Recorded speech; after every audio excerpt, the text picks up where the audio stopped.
ఇచ్చింది? ఎవరిచ్చిరన్నా? ఇచ్చింది కదా. అరే బియ్యం ఎవరిస్తున్నా? మీకు ఎవరిస్తున్నా? ఇండ్లు ఎవరిస్తున్నా? ఎవరు ఇస్తలేరన్నా? ఎవరు ఇస్తలేరన్నా? ఎవరు ఇస్తలేరన్నా?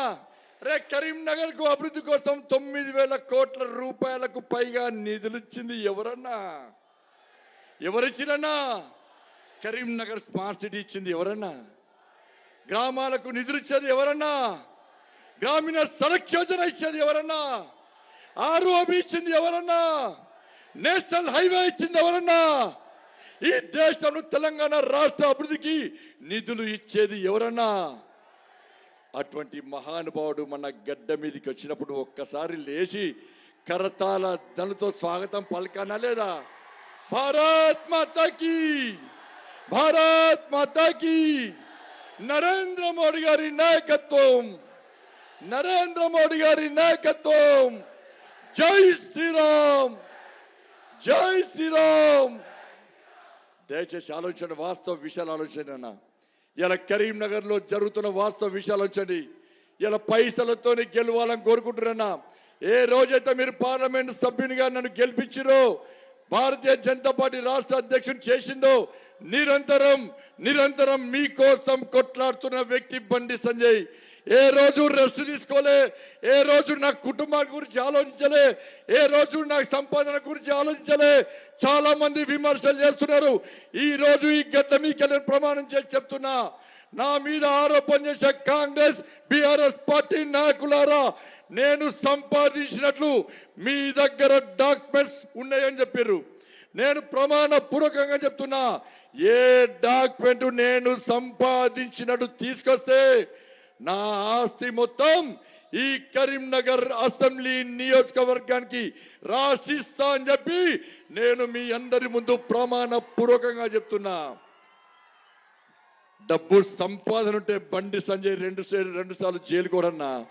ఆ మహానుభావుడు ఆశీర్వాదంతో ఏ రోజు నాకు కష్టం వచ్చినా, ఏ రోజు నాకు ఇబ్బంది వచ్చినా, నా నరేంద్ర మోడీ గారు, నా అమిత్ షా గారు, జేపీ నడ్డా గారు నాకు ఫోన్ చేసి, ఏ బండి సంజయ్ నీ వెనుక మేమున్నాం, కొట్లాడు, కేసీఆర్ సంగతి ఏందో చూడు, తెలంగాణ రాష్ట్ర ప్రజలను ఆదుకొని చెప్పి నా నరేంద్ర మోడీ గారు ప్రోత్సహించిరన్న, భుజం తట్టి ప్రోత్సహించిందన్న.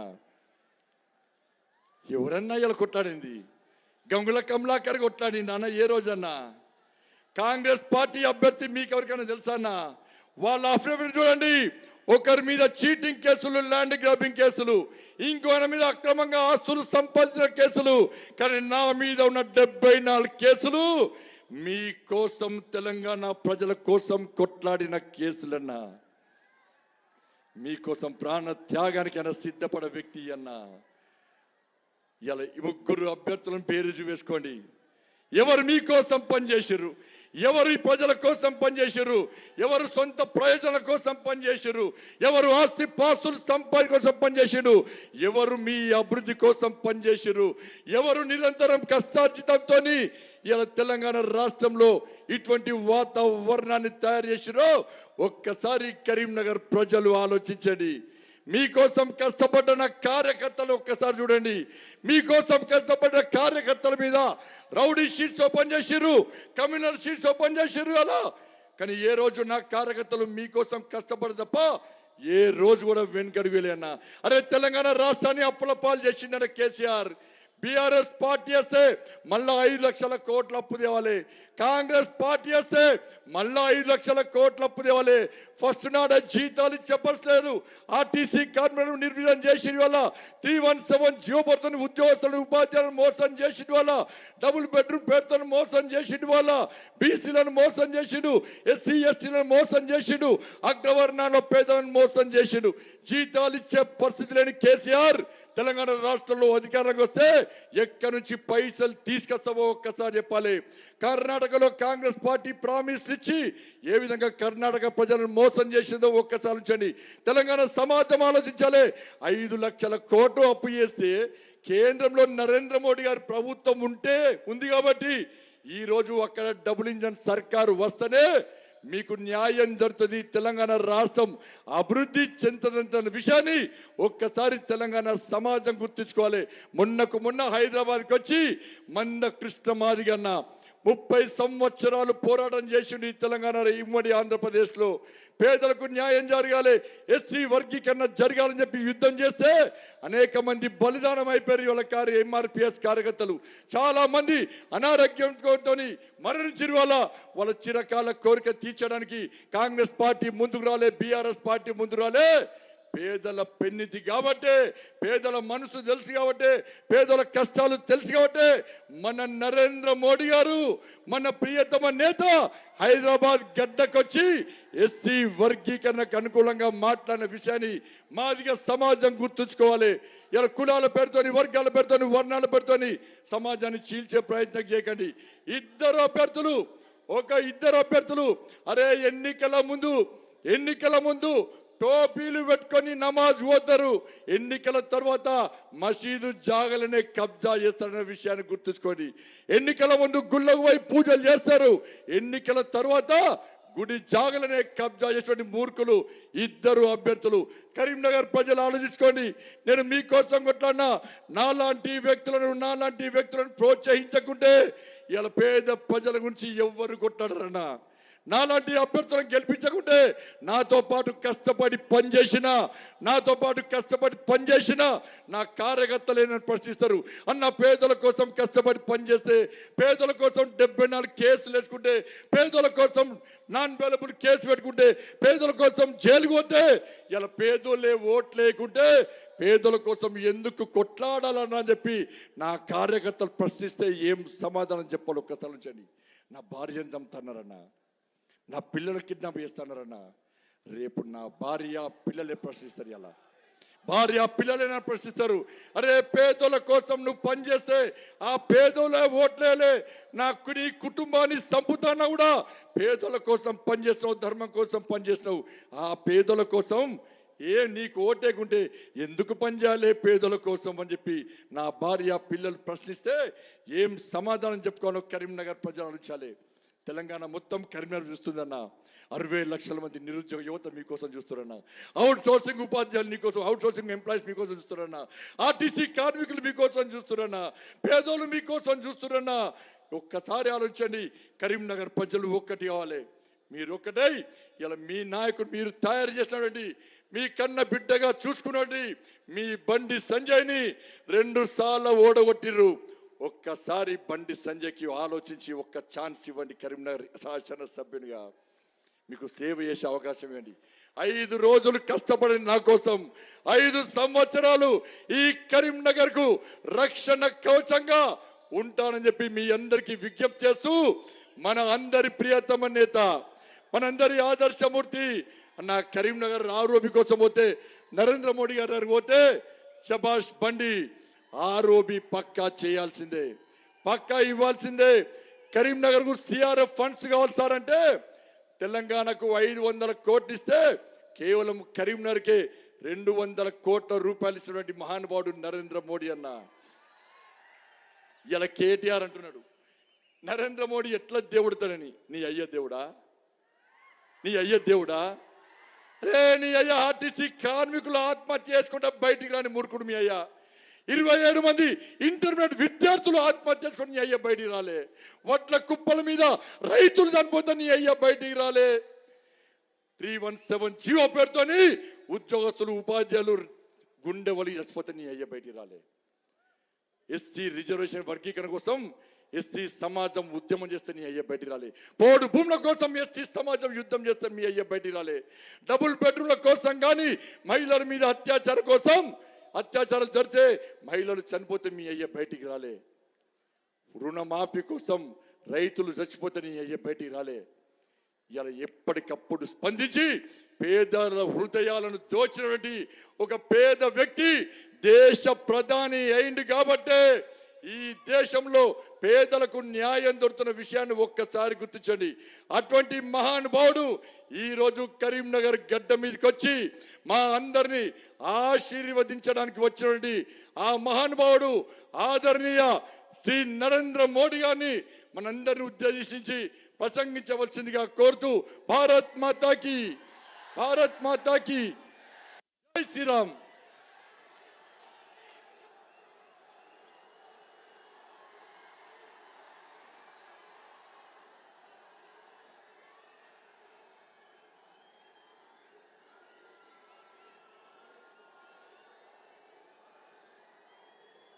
भारत माता की, भारत माता की, भारत माता की, भगवान श्री राजन्ना की, भगवान श्री राजन्ना की. ना तेलंगाना कुटुंब సభ్యులందరికీ శుభాభినందనలు. 7 वाहनों, काकतियों और मौर्य नरेशों की कर्मभूमि इस धरती को मैं श्रद्धापूर्वक नमन करता हूं. हिंदी चलेगा ना? और अभी संजय का सुपरफास्ट चल रहा था और आप लोग भी संजय के सुपरफास्ट में डूबे हुए थे. आज जब मैं दुनिया को ये बताता हूं कि भारत लोकतंत्र की जननी है, और जब मैं ये बात बताता हूं तो सबूत देता हूं, और उसके सबूत यहां करीमनगर में मिलते हैं. प्राचीन काल में करीमनगर भी भारत के 16 महाजनपदों में से एक अस्माका का हिस्सा था. ऐसी ऐतिहासिक भूमि से तेलंगाना के उज्जवल भविष्य का एक बहुत बड़ा विश्वास मैं मेरे सामने देख रहा हूं. ये पेंडल छोटा पड़ गया है.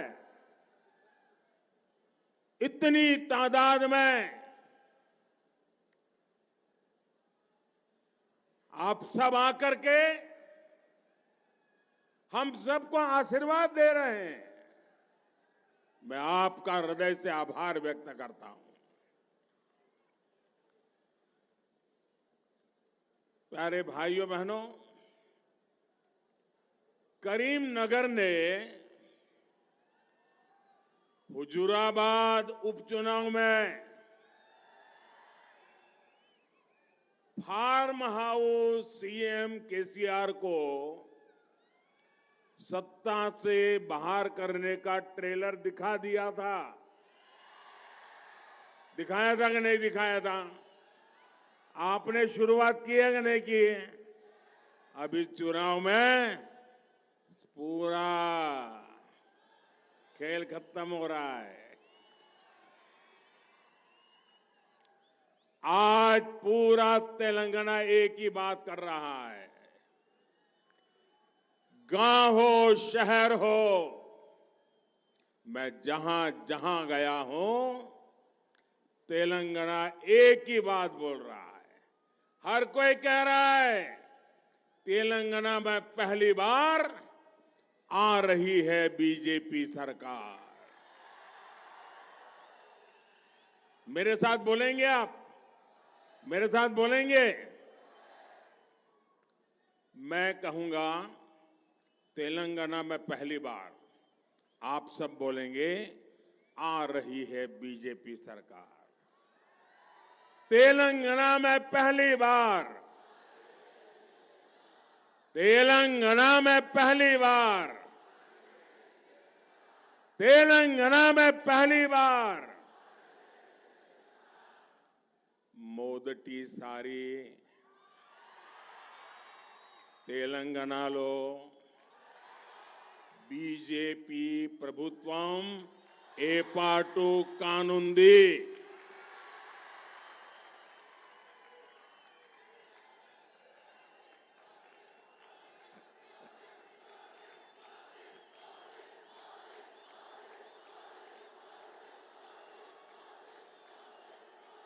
और बीजेपी ने आपसे वायदा किया है,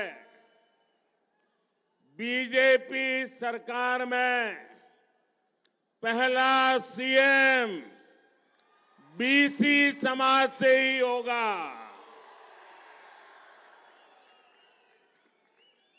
నా కుటుంబ సభ్యులారా,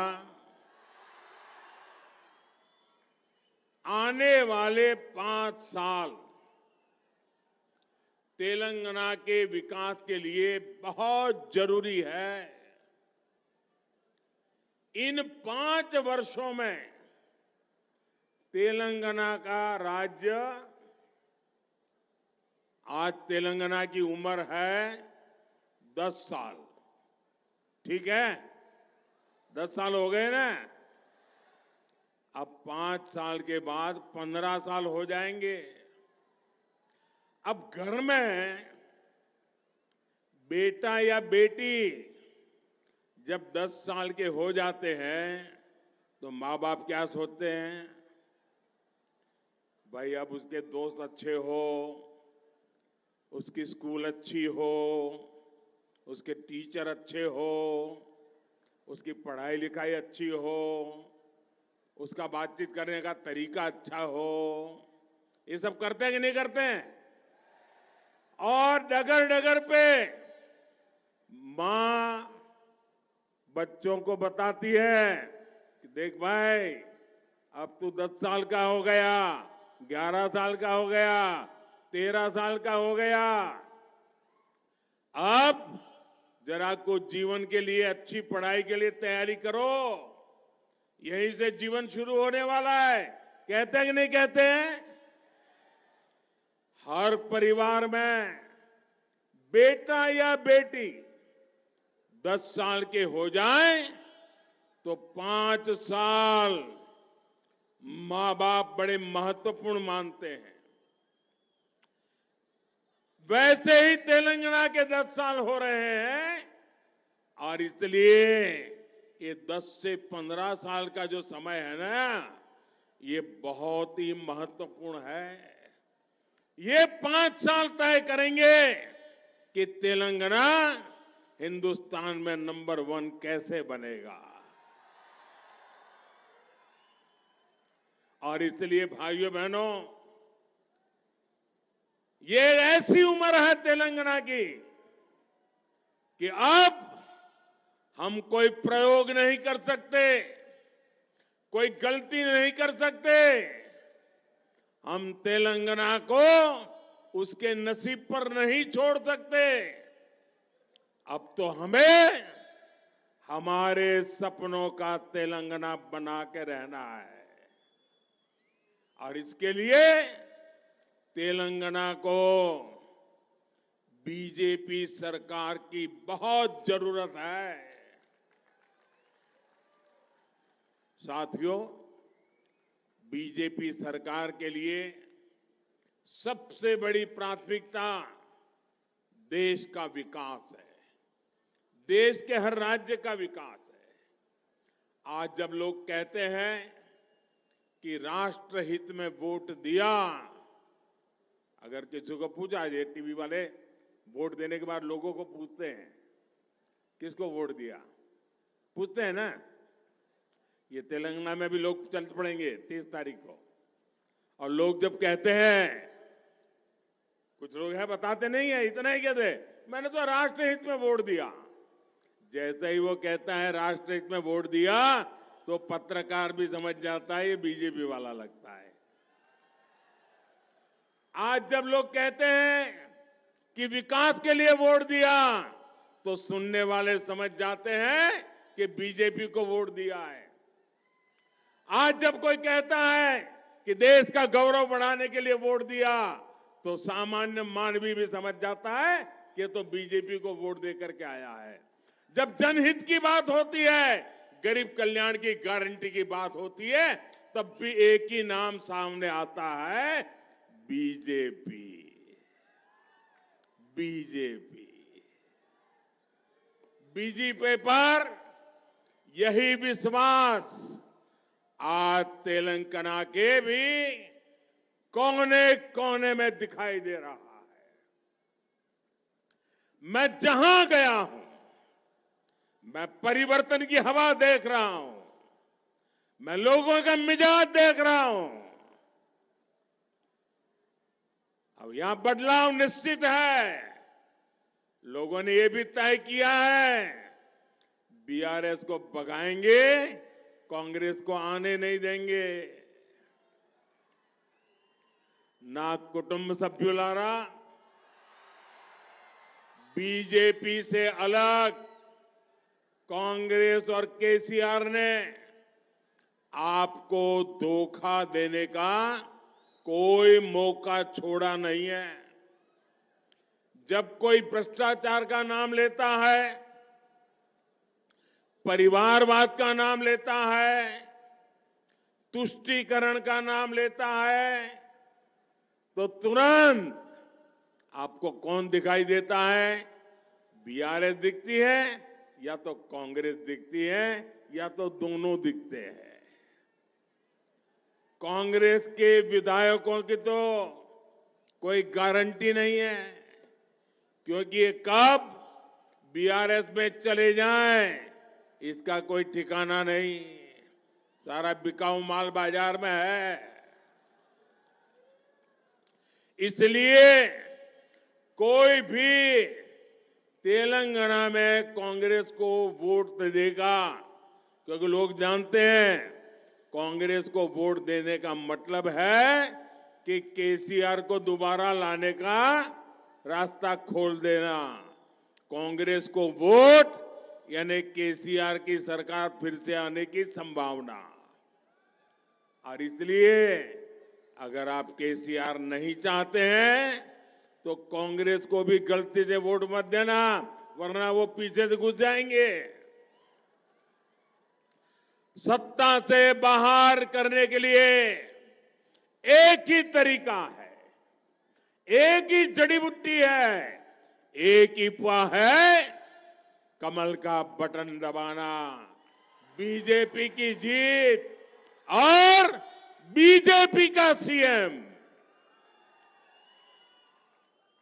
ना कुटुंब सभ्युलारा, परिवार के अहंकार में कैसे प्रतिभा का अपमान होता है, ये क्षेत्र इसका भुक्तभोगी रहा है।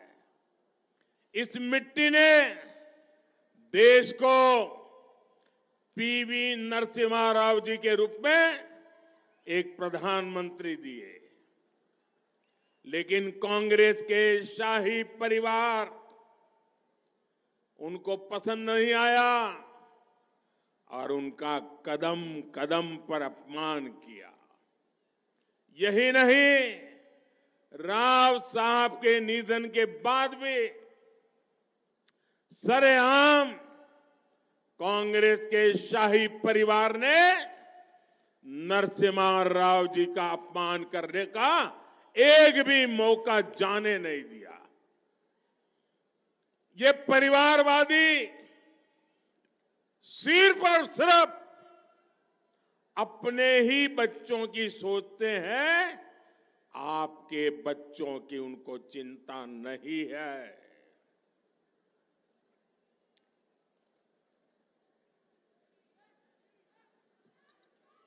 इसलिए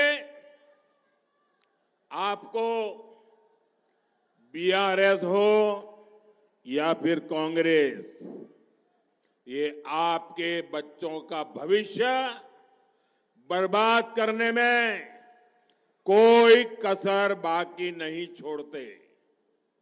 इसलिए मैं कहता हूं, कांग्रेस केसीआर ओक्टे, कांग्रेस केसीआर ओक्टे, इधर ही तो జాగ్రత్తగా ఉండండి. బీజేపీ మాత్రమే తెలంగాణ ప్రతిష్టను పెంచుతుంది.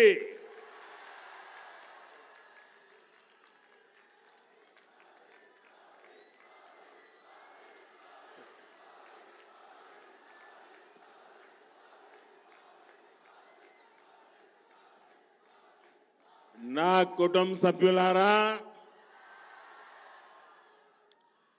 परिवारवादी पार्टियां कानून व्यवस्था को भी बर्बाद कर देती है. जब तक कांग्रेस सत्ता में थी तब तक आए दिन बम धमाके होते थे. कांग्रेस आज भी जहां सत्ता में है वहां पीएफआई जैसे आतंकी संगठनों को बढ़ावा मिलता है. करीमनगर सहित देश के एक बहुत बड़े हिस्से को नक्सली हिंसा में झोंक दिया गया था. बीजेपी ने आतंकवाद और नक्सलवाद पर करारी चोट की. बीजेपी ने नक्सली हिंसा पर काबू करके जो माहौल बनाया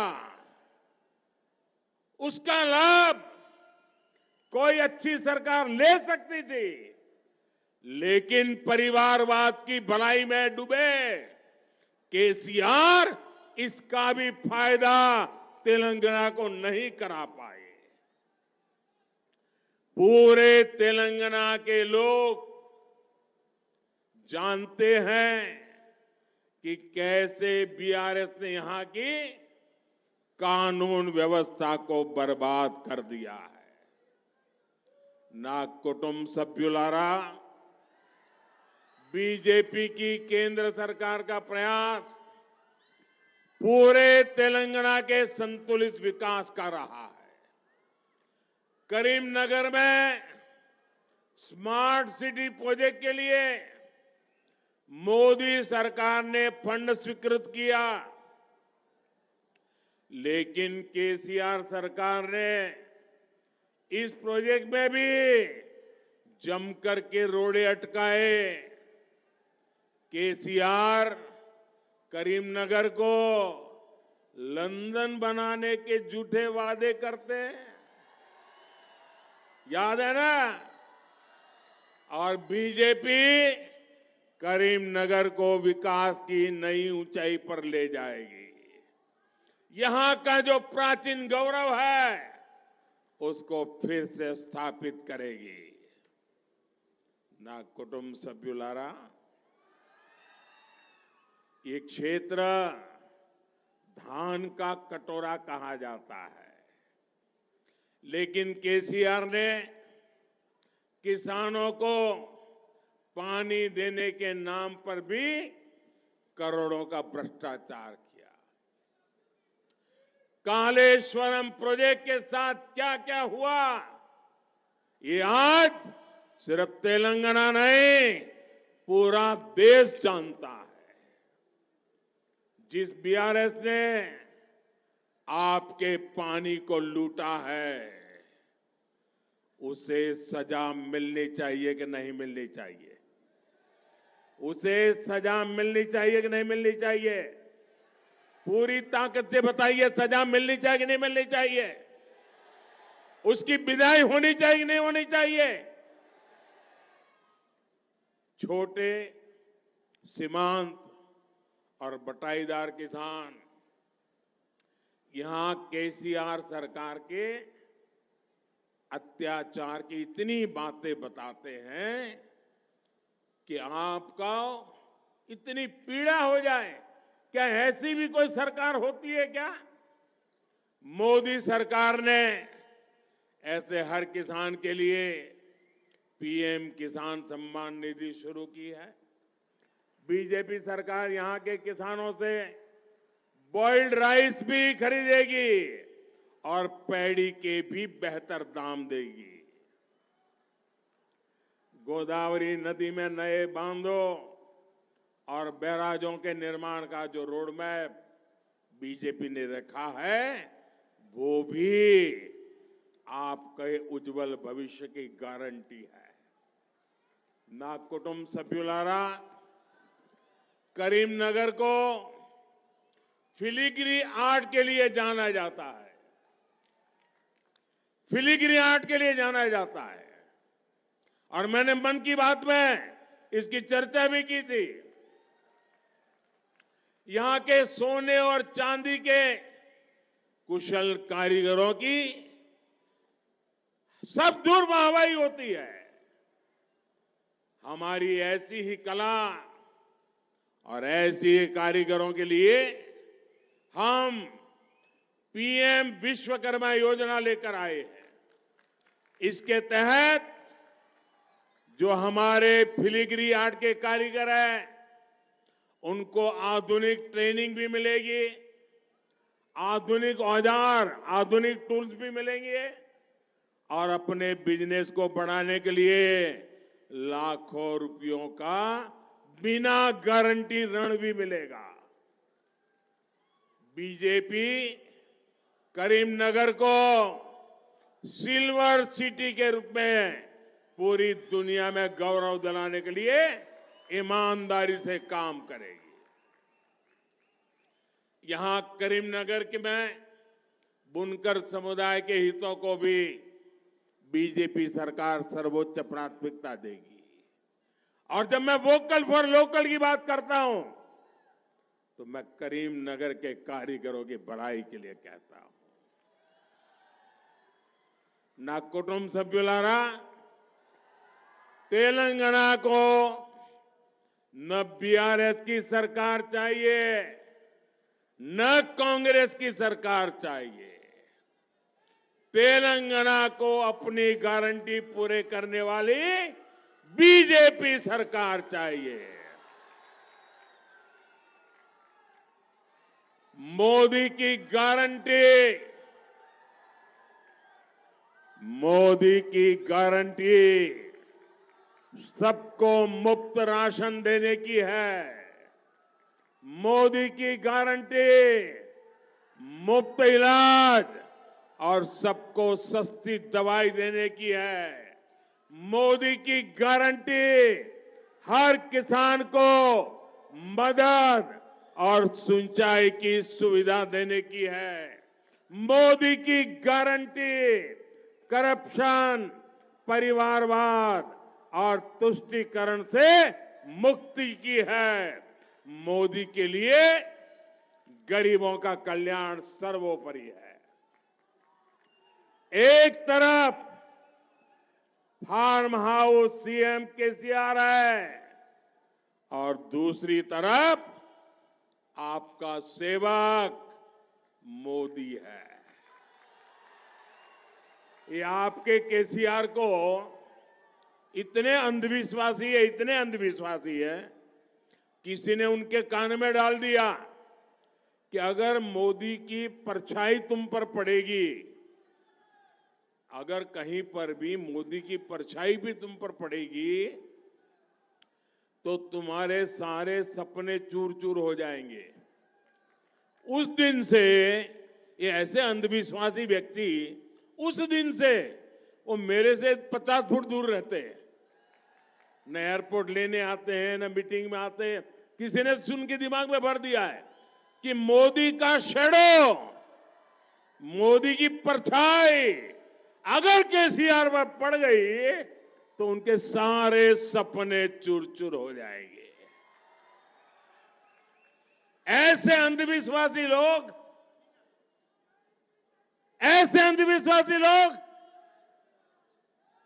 क्या तेलंगाना जैसे आधुनिक सोच वाले नौजवानों का भला कर सकते हैं?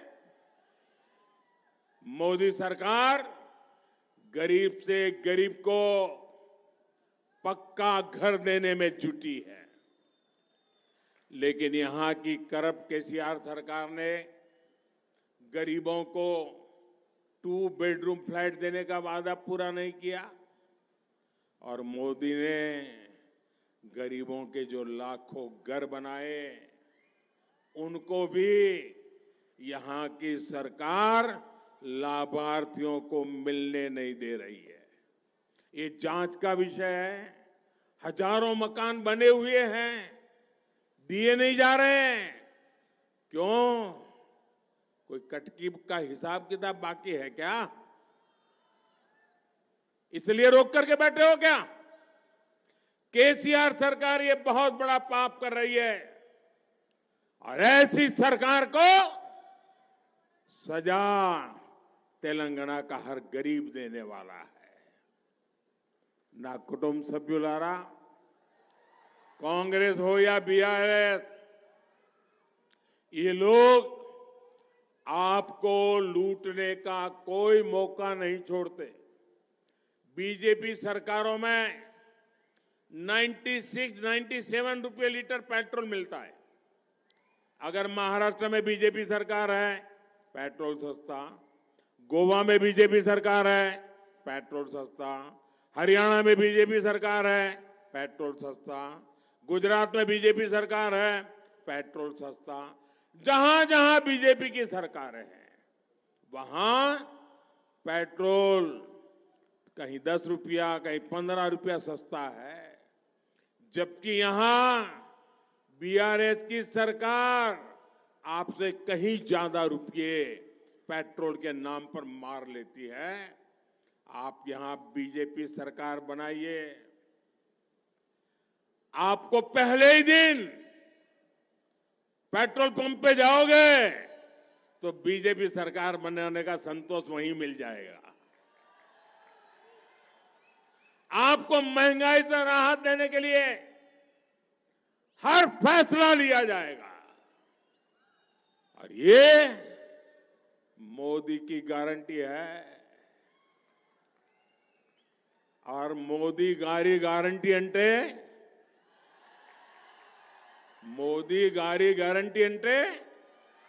గ్యారంటీగా పూర్తి అయ్యే గ్యారంటీ।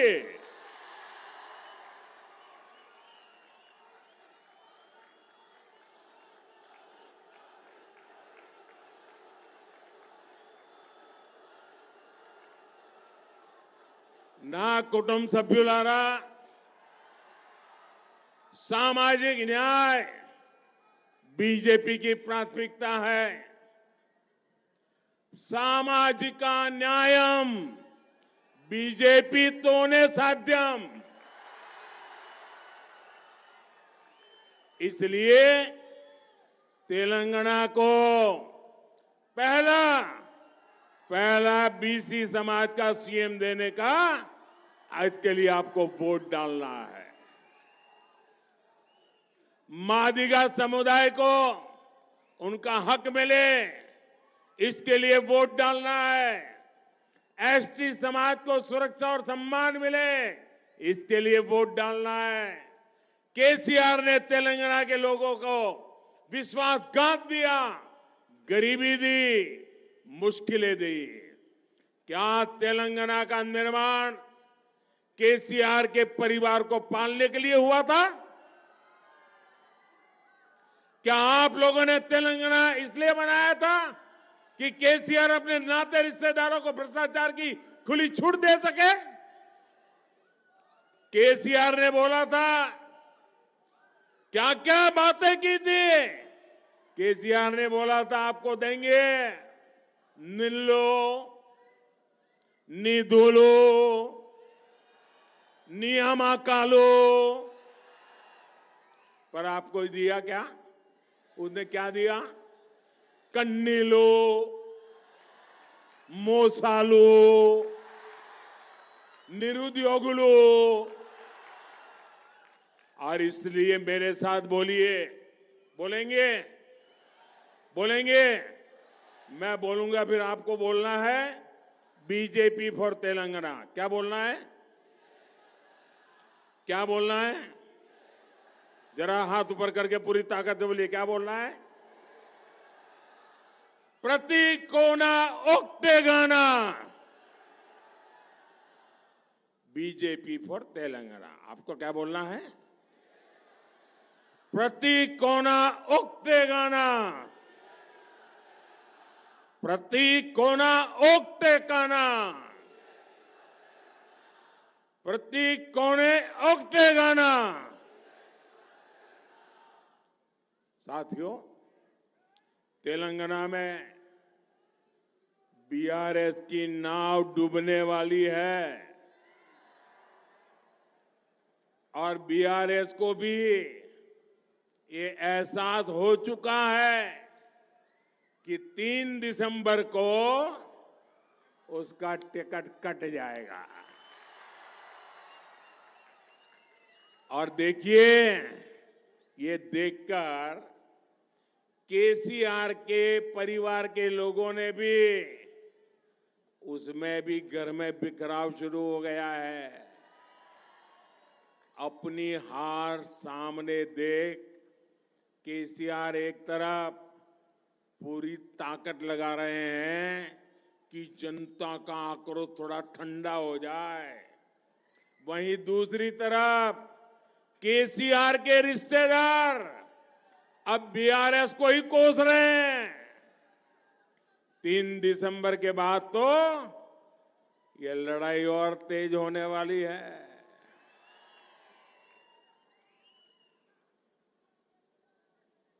भाजपा सरकार आने के बाद जब यहां लीकर स्कैम की जांच तेज होगी,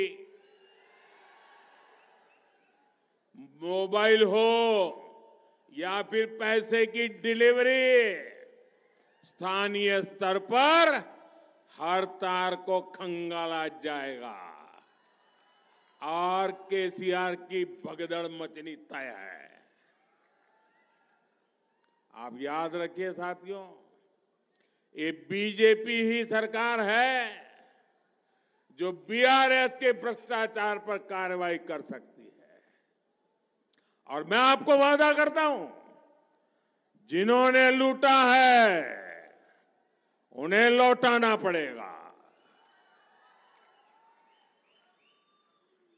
अगर यहां गलती से भी कांग्रेस आ गई तो फिर वो तेलंगाना को भी अपना एटीएम बना लेगी।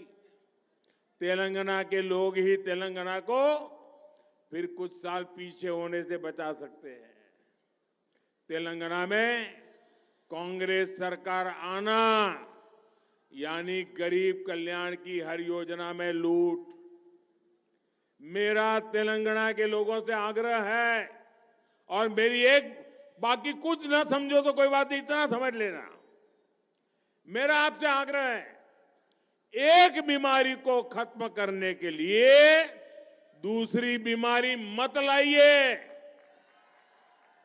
ये कांग्रेस उससे भी दूसरी बीमारी है। कांग्रेस पर कभी भरोसा मत करना। कांग्रेस का तो एजेंडा ही है, कांग्रेस आई तबाही लाई। पहले से विकास में इतना पिछड़ चुके तेलंगाना को कांग्रेस बर्बाद करने में कोई कोर कसर नहीं छोड़ेगी। आप बीजेपी पर भरोसा कीजिए, मोदी पे भरोसा कीजिए। आपने मेरे काम को देखा है। बीजेपी तेलंगाना के विकास के लिए हम दिन रात एक कर देंगे। बीजेपी तेलंगाना का इंफ्रास्ट्रक्चर सुधारेगी, बीजेपी तेलंगाना के नौजवानों को रोजगार देगी, बीजेपी तेलंगाना के छोटे किसानों की परेशानियां दूर करेगी, बीजेपी यहां की महिलाओं का जीवन आसान बनाएगी, बीजेपी यहां बीसी समाज से मुख्यमंत्री बनाएगी, बीजेपी यहां मादी समाज को न्याय दिलाएगी। आपको पता ही है कि अगले साल होने जा रहे चुनाव में फिर एक बार देश की जनता ने मोदी की सेवाएं लेना तय कर लिया है। मुझे यहां भी बीजेपी सरकार का साथ मिलेगा तो तेलंगाना के लिए काम करने में मुझे भी बहुत मदद मिलेगी। इसलिए इस चुनाव में बीजेपी को जिताइए। यहां बीजेपी के हर उम्मीदवार को दिया आपका वोट मोदी को मजबूत बनाएगा। ना कुटुंब सभ्युलारा, आने वाले 5 साल तेलंगाना के विकास के लिए बहुत जरूरी है। डबल इंजन की सरकार तेलंगाना को विकास की नई ऊंचाई पर ले जाएगी। इसके लिए यहां बीजेपी आनी चाहिए। बीजेपी रावाली, बीजेपी, बीजेपी, बीजेपी। अच्छा, तो मैं बात बोलता हूं, बोलेंगे आप बोलेंगे बीजेपी रावाली बोलेंगे। तेलंगाना के तेज विकास के लिए, तेलंगाना के तेज विकास के लिए, तेलंगाना के तेज विकास के लिए, करप्ट नेताओं पर कार्रवाई के लिए, करप्ट नेताओं पर कार्रवाई के लिए, शराब स्कैम के गुनहगारों को जेल भेजने के लिए, शराब स्कैम के गुनहगारों को जेल भेजने के लिए, इरिगेशन स्कैम के दोषियों को जेल भेजने के लिए, इरिगेशन स्कैम के दोषियों को जेल भेजने के लिए, छोटे किसानों का कल्याण करने के लिए, छोटे किसानों का कल्याण करने के लिए, छोटे उद्यमियों की मदद के लिए, छोटे उद्यमियों की मदद के लिए, बुनकर समुदाय की मदद के लिए, बुनकर समुदाय की मदद के लिए, नौजवानों को रोजगार के नए अवसर देने के लिए, शहर हो या गांव, दोनों के संतुलित विकास के लिए आपको कमल के निशान पर बटन दबाना है। कमल को मिला हर वोट मेरी शक्ति बढ़ाएगा। करेंगे, पक्का करेंगे। हर घर में जाएंगे, कमल खिलाएंगे, बीआरएस को साफ कर देंगे, कांग्रेस को साफ कर देंगे, कमल ही कमल करेंगे। अच्छा, मेरा एक काम करेंगे। अब इसमें तो बड़ा जुस्सा था, मेरा काम बोल रहा हूं तो ठंडे पड़ गए। मेरा पर्सनल काम करेंगे, ऐसा नहीं, दोनों हाथ बना करके विश्वास से बताइए, मेरा पर्सनल काम करेंगे। ये चुनावी काम नहीं है, मेरा पर्सनल काम है, करेंगे, पक्का करेंगे। तो एक काम करना, परिवारों में जाना, घर घर जाना और सबको कहना कि अपने मोदी जी करीमनगर आए थे, अपने मोदी जी करीमनगर आए थे और उन्होंने आपको नमस्कार भेजा है। इतना कर देंगे, घर घर मेरा नमस्कार पहुंचा देंगे, हर परिवार में प्रणाम पहुंचा देंगे। जरा हाँ बोले तो पता चलेगा, पहुंचा देंगे। हर परिवार में जाके कहेंगे करीमनगर मोदी जी आए थे, आपको प्रणाम कहा, इतना कर देंगे। जब आप हर परिवार को कहेंगे ना कि मोदी जी ने करीमनगर आकर के प्रणाम भेजा है, तो वो मन से मुझे आशीर्वाद देंगे। और जब हर परिवार से आशीर्वाद मिलेगा तो मेरी ऊर्जा अनेक गुना बढ़ जाएगी। जब परिवार से मुझे विश्वास मिल जाता है तो मुझे आपके लिए काम करने की, दौड़ने की ताकत बढ़ जाती है। और इसलिए घर घर जाना, मेरे प्रणाम पहुंचाना। बोलिए भारत माता की, भारत माता की, भारत माता की। बहुत बहुत धन्यवाद।